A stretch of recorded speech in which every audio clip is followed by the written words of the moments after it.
Huples Cat. Wildfire smoke exposure is really bad for you. I'm currently in Ottawa. For 3 days during the worst of the smoke event in Ottawa, me and Kitty wore these. These are called N95 masks. Doesn't really matter about the make, but have a good quality supply of these. It was honestly very hard to breathe without wearing one outdoors. Surgical masks and cotton masks were absolutely useless to help you breathe outdoors during the worst of the smoke event. People tried. The problem isn't the smell of smoke and the irritation in your eyes. The problem is particulate matter that's 2.5 or smaller microns in diameter that's actually in the atmosphere, and it's very hard to see it at a short distance, but at a long distance it's very, very clear. You breathe in through the mouth and from the nose, and it goes down your trachea and into your lungs. The PM 2.5 then gets lodged in the functional units of the lungs, which are called the alveoli, which are very small bundles, a very vascular area where carbon dioxide can be exhaled and oxygen can be inhaled. If you take in enough PM 2.5, you block the effectiveness of the alveoli to respirate. In other words, you start to starve yourself of oxygen and you start to accumulate carbon dioxide, which is why people feel very short of breath and generally fatigued and unwell in smoke events. This makes worse any pre-existing health condition, for example asthma or COPD or cystic fibrosis. Anything that already affects cell functional units of the lungs, the alveoli, will be worse in a smoke event. But it also can cause heart attacks because of the drop in oxygen and the constriction, the vasoconstriction effects on the vascular system from the PM 2.5. Now, if you know you've got heart disease, you really should be careful, and if you know you've got respiratory disease, you should be really careful. But the thing is, it can trigger heart attacks in people who think they're healthy, especially if they're not vegans. So avoid exertion or exposure to smoke outdoors. The warnings are stay indoors, decrease physical activity to nothing. In Ottawa, they actually closed the swimming pools, they closed the bike repair stores, they closed a lot of the trails. They did a whole bunch of things to stop people going outdoors. But what is not known is homes like I'm in right now, this Airbnb in Gatineau, Quebec, actually allow as much PM 2.5 into the home as is outside. There's just less smoke that comes in, so there's less obviousness that you're having problems. So in severe smoke events, if you're in a leaky home, you may well want to consider wearing one of these indoors as well as outdoors. Certainly if you're having difficulty breathing, you absolutely need to be wearing these. Again, you need a large supply. These are not single use in a pandemic, and they're not single use in a smoke event. Smoke goggles are very useful. Unfortunately, I wear eyeglasses. So I literally would have to take my glasses off for this to be of any real use to me, because any leaks on the outside will get it in. In the Ottawa smoke event, I didn't need to wear goggles, but I have a pair for me and I have a pair for Kitty in the emergency car kits that I carry. That's one of them open for this event, and there's the one I opened to get the N95s out. When you finish with your car kits or any kit, restock it and repack it. Don't wait to do that, get on it. And that's about as far as it goes for most people. But you know me, I'm Huples Cat. Meow! There it is. It's not just the effects of being exposed to PM 2.5. It's actually what is in PM 2.5 and can it be variable? And what about distance? All of these things are actually probably not what you think. The smoke from wildfires generally is grass, vegetation, trees and some poor animals that have been fried. However, if wildfire affects human areas, rural, urban, city, and I think eventually they will affect cities, what you're going to get is a whole bunch of toxic stuff in this smoke as well as the toxic stuff that's in wildfire smoke. You'll also get all of these in normal wildfire smokes in rural areas, but you're going to get these a lot more in human affected areas. Volatile organic compounds, VOCs, carbon monoxide, remember that's a silent killer, and polycyclic aromatic hydrocarbons, PAHs.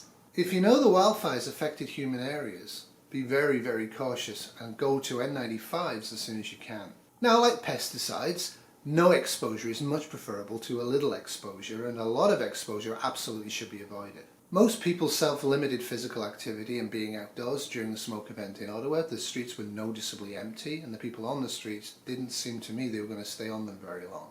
People were also moving a lot slower and taking a lot more breaks. What is known is generally emergency departments will see a 100% rise in referrals of people walking in and ambulance calls during smoke events and immediately after them. 100% increase in casualties, purely related to the smoke event and the cardiac and respiratory problems people develop, during those. A lot of people die, and that's not really recorded, it's not really noted, and nobody really talks about it. Now when you inhale the smoke, it goes through the trachea into the lungs and gets stuck in the alveoli. The alveoli macrophages actually find the PM2.5s and smaller, gobble them up, and allow the body to excrete them, mainly in urine. Generally speaking, we're very, very good at doing that, but there is an absolute problem with wildfire inhalation that people don't really discuss. If you've ever been exposed to smoke, you know that you feel inflamed. It feels congested. You don't feel great. Your eyes are raw.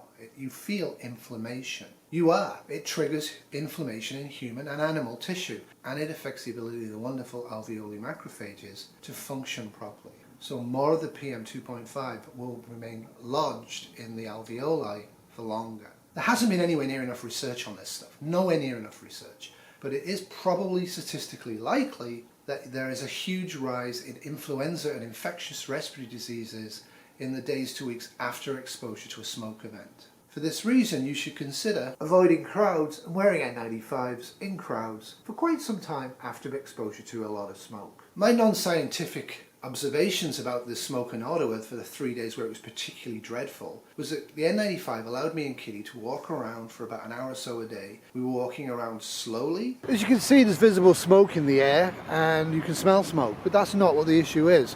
When you're actually outside and you start to exercise, even gentle exercise, and I'm really keeping the pace down today, without an N95, you very rapidly become short of breath, which is uncomfortable, and it's affecting everybody.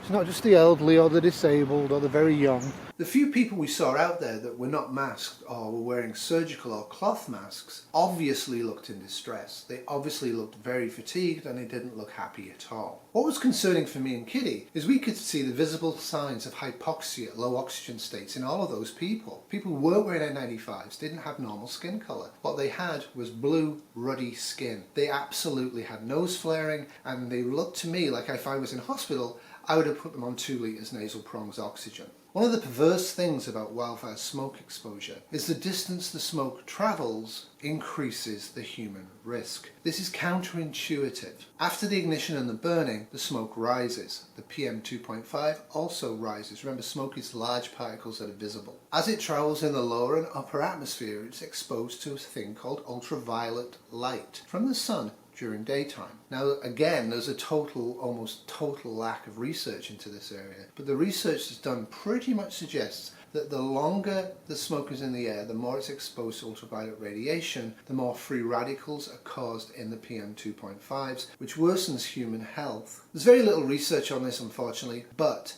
it does appear to be strongly correlated with worse outcomes to the same amount of exposure to PM2.5 the further you are from the wildfire. For this reason, statistically, Kitty and my health is less affected by the same amount of particulates in the air than if we'd been in Toronto or New York. And this isn't a singular event. The Seeley Lake fire in Montana raged for 49 days, and when they studied the population afterwards, at a year, all of the population studied had visible and demonstrable decrease in lung function compared to a year previously. None of them required oxygen, but their lungs had been damaged, and it appears to have been damaged for at least a year. So stay indoors, right? All the governments say that. Stay indoors. Don't do physical activity. Sunday afternoon, I'm on the Alexandra Bridge. Usually it's just jammed on weekends, and this is a long weekend and the weather is nice. And it's a great place to take tourist photographs of the Parliament and the Chateau Laurier. Beautiful, eh?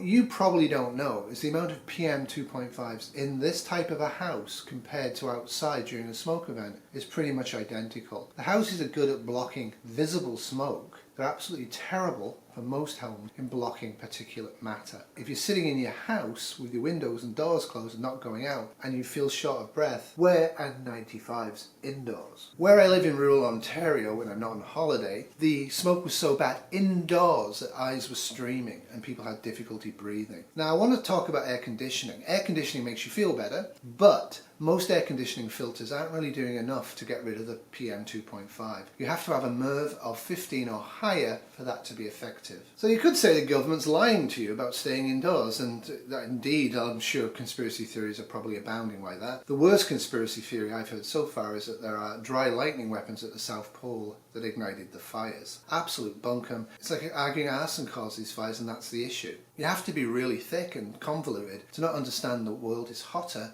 drier, and having more droughts, and that is what is causing the ability of arson or lightning to actually ignite fires. And it also makes fighting the fires so much more difficult. When the snow melts dramatically fast, as it did in Ontario and Quebec this year, the ground cover from the fall, the leaves and the debris on the ground, hasn't really had time to decompose and is literal tinder, and it dries so fast because it's been so hot. We've had numerous heat waves. Again, I saw somebody online claim there's been a cold wet spring in Ontario. Absolute nonsense in the southern half and the central half, and I'm pretty sure that's not true in the northern half, which has a lot of wildfires.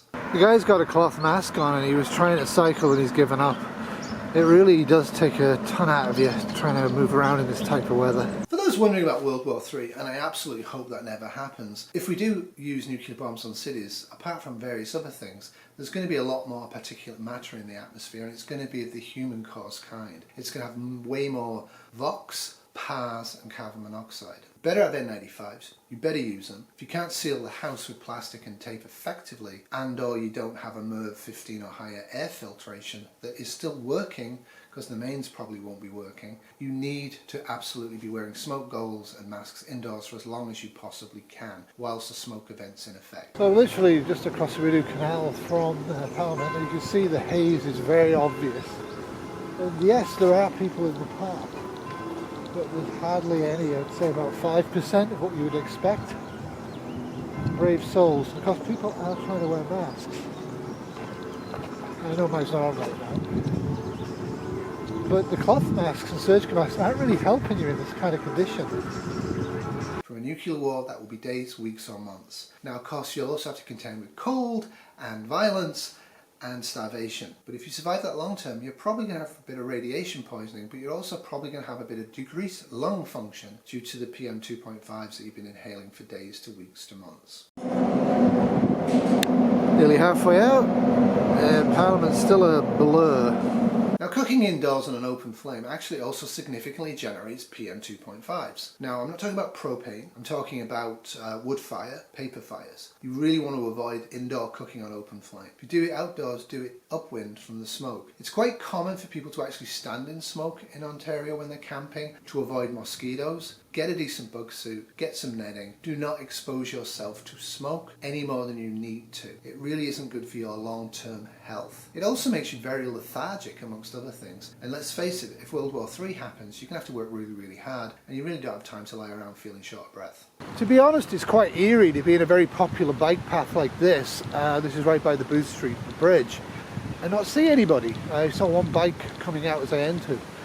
It's quite frightening. So good luck, and honestly get a whole big supply of N95s before they become very expensive. They're already pretty expensive, and as soon as there's a smoke event, everything goes up in price. So when you don't have a smoke event, you haven't had one for a while, have a look around the chemists and the stores, buy 2 or 3 boxes of N95s. You're going to have to use these if you ever have another pandemic, and or if we have a nuclear war, and or if human-caused climate change continues on a pace and we expose more and more to toxic wildfire smoke. Good luck. Toodles. This has been a 2023 Wolfie Terrier in Gatineau production.